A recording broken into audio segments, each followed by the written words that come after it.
Бір газетте аулада ойнап жүрген бір бөтелке сұйықтық тауып, одан ішкен кішкентай қыздың оқиғасы жарияланды.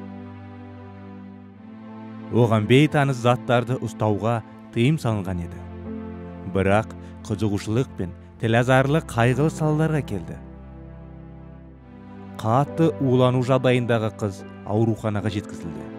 Өкінішке орай, бұл өте кеш болды.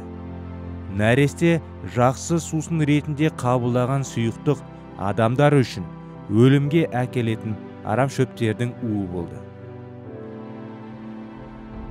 Денені өлімге әкелетін арам шөпке қарсы у сияқты күнә және бағынбау да жанды өлімге әкеледі. Көптеген адамдар күнәмен уланғанын және оның қауіпті екенін түсінбейді. Киелі кітапта бақытсыз өмірден аулақ болу үшін өте маңызды ережелер жазылған. Құдаймен және басқа адамдармен қарым-қатынасты реттейтін өсиеттер осы күнге дейін өзеттілігін жоғалтпады. Бұрынғыдай да, қазір де Құдайдың көз алдында күнә бұл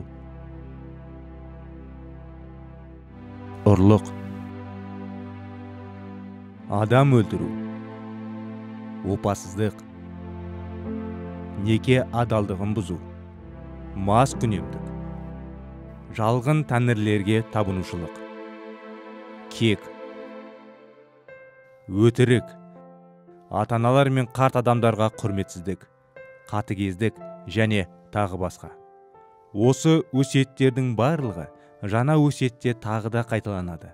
Ал жаңа өсиет авторлары біздің назарымызды олардың бұзылғаны үшін жауапкершілікке тартатынына аударады.